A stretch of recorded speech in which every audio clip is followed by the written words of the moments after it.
Good morning students. आज हम एक फूल की चाह जो सियाराम शरण द्वारा रचित कविता है, इस कविता को पढ़ने जा रहे हैं। इसके जो लास्ट वीडियो में हमने पार्ट 1 में इसके 5 काव्यांश पढ़े थे।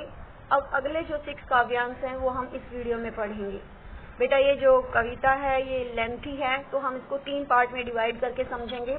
बेटा जब भी आप वीडियो को देखते हो, उस वीडियो को देखने से सुनने से पहले आपने इस पोएम को, इस कविता को ध्यान से पढ़ना है, इसके शब्दार्थ याद करने हैं, तब आपको ये पोएम अच्छे से समझ आएगी। बेटा अब तक हमने पहले 5 काव्यांश में क्या पढ़ा था कि समाज में महामारी फैली हुई थी और इसमें इस महामारी से ग्रस्त एक सुखिया नाम की लड़की इस महामारी से ग्रस्त हो जाती है। तो ये जो लड़की सुखिया है ये अछूत कन्या है, यानी कि अछूत मतलब नीच वर्ग की लड़की है। ये सुखिया नाम की लड़की है। इसके पिता इसको बाहर जाने से रोकते हैं क्योंकि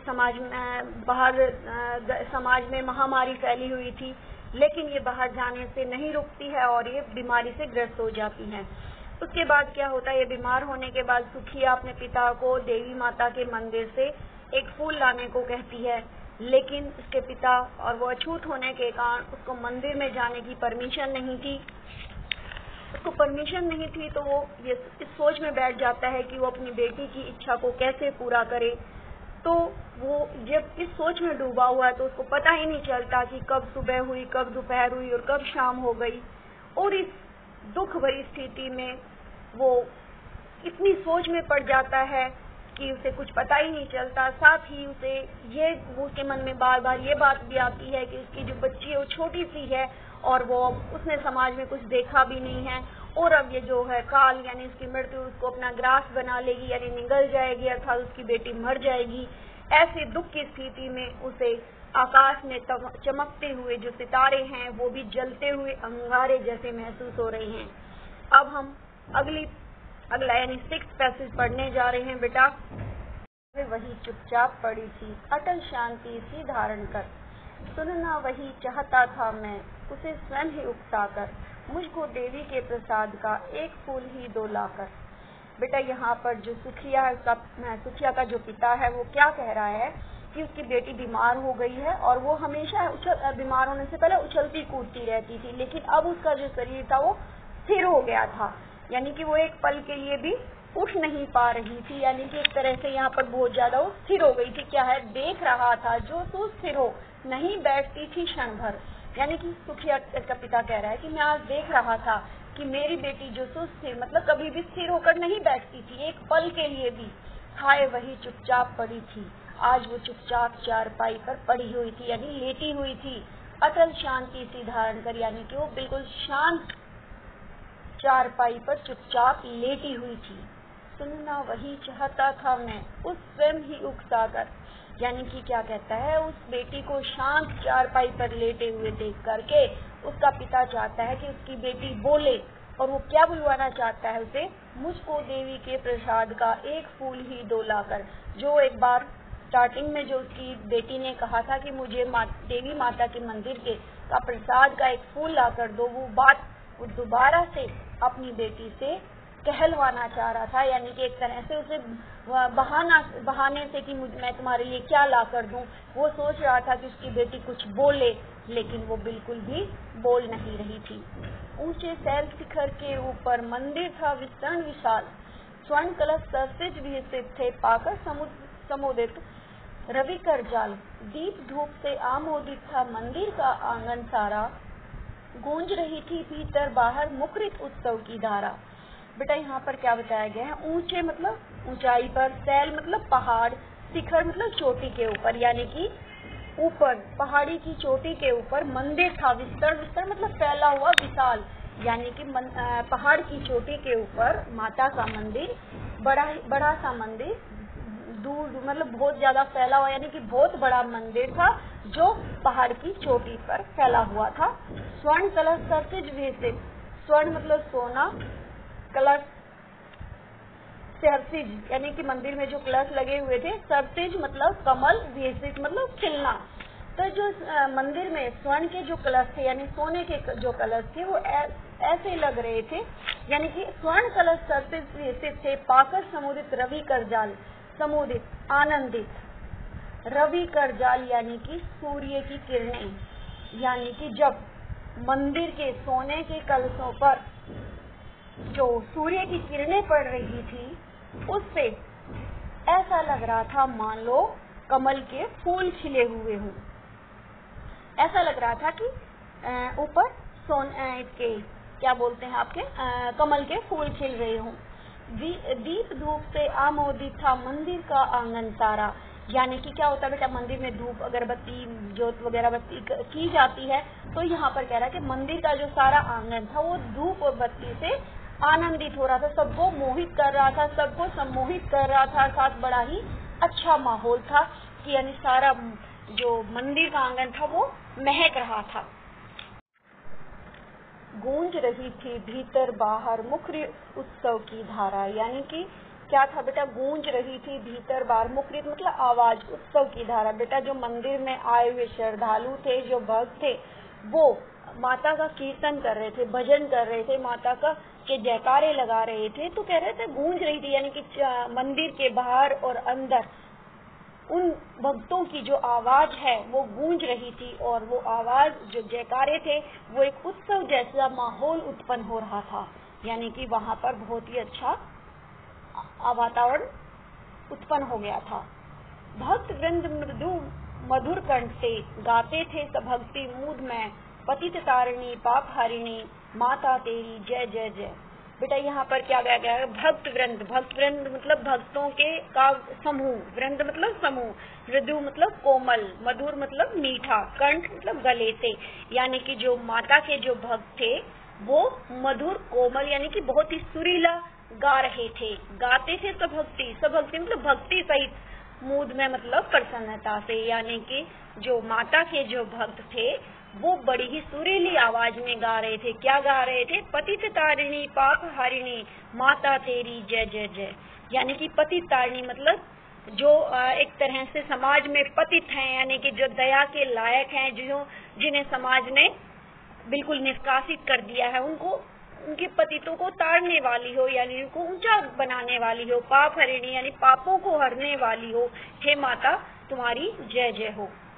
पतित तारिणी तेरी जय जय मेरे मुख से भी निकला, बिना बढ़े ही मैं आगे को जाने किस बल से ढिकला। यानी कि पहली 4 पंक्तियों में तो बताया गया है कि मंदिर में जो भगवान के माता के जो भक्त हैं वो मधुर स्वर में क्या गा रहे हैं, पतित तारिणी पाप हारिणी माता तेरी जय जय जय।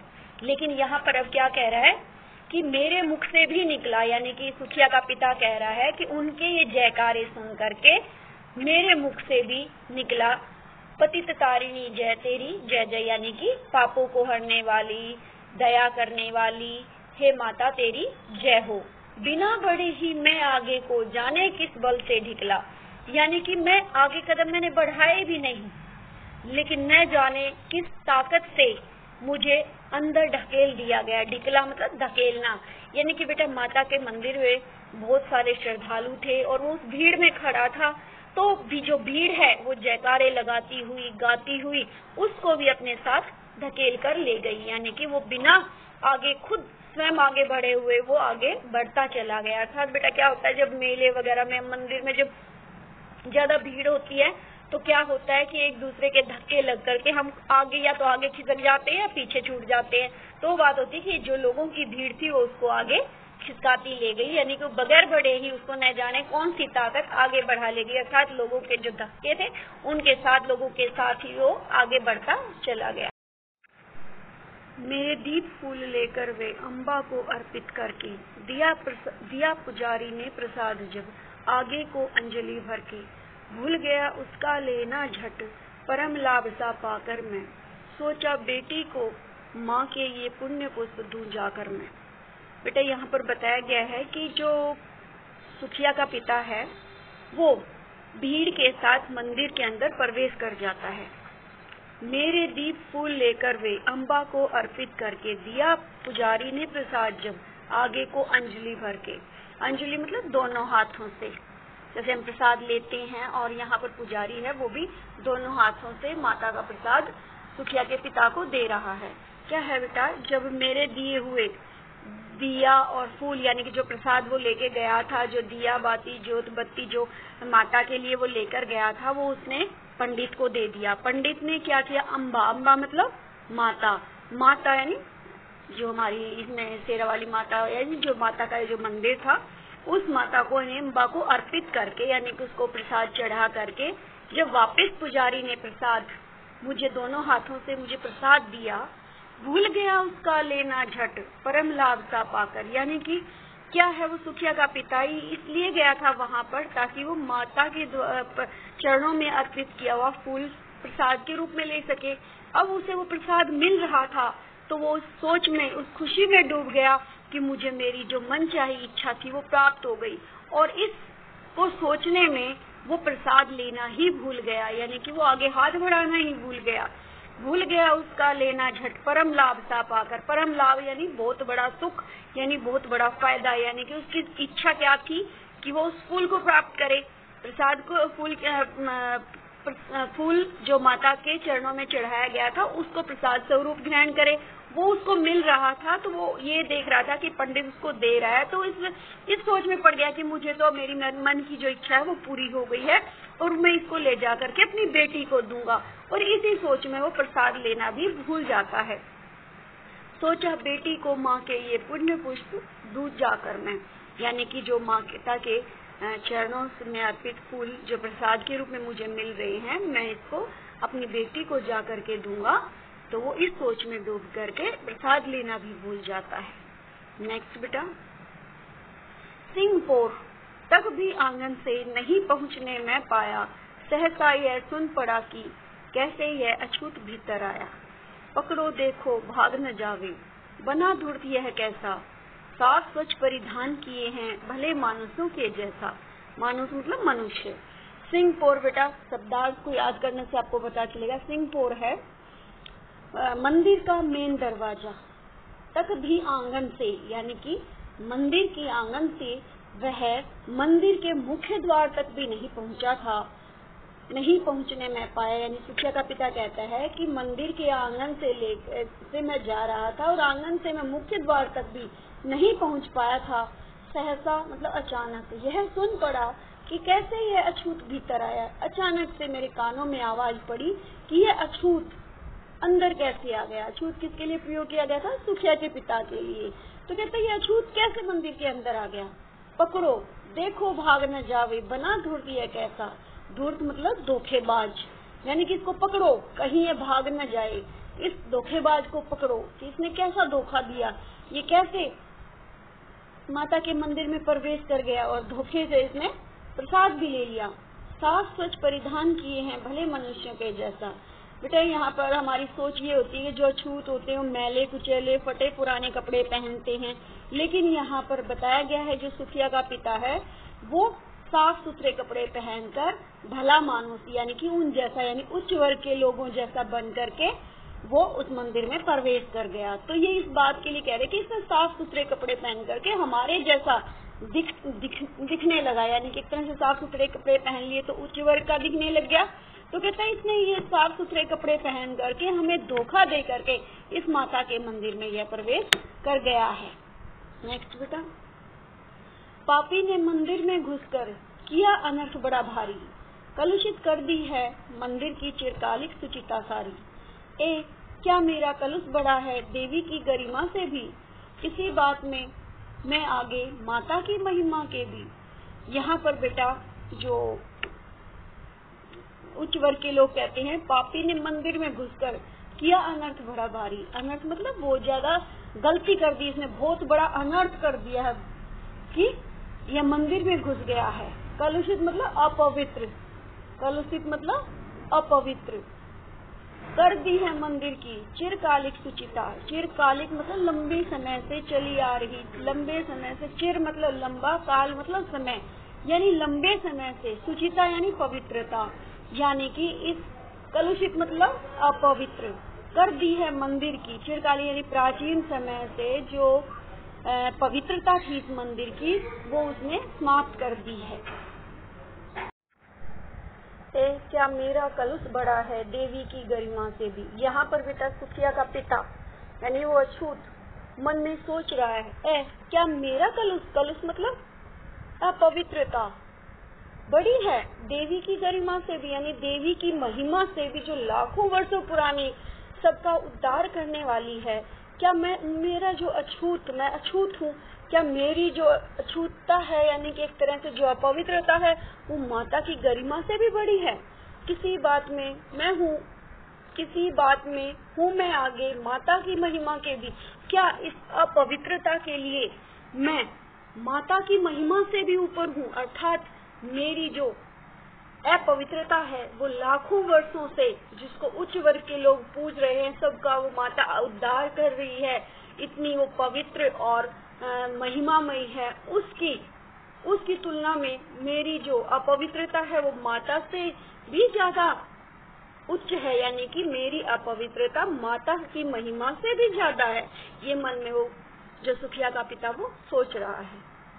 ओके बेटा, आज इतना ही।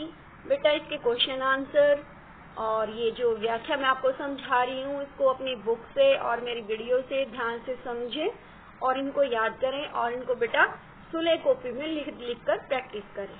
Thank you.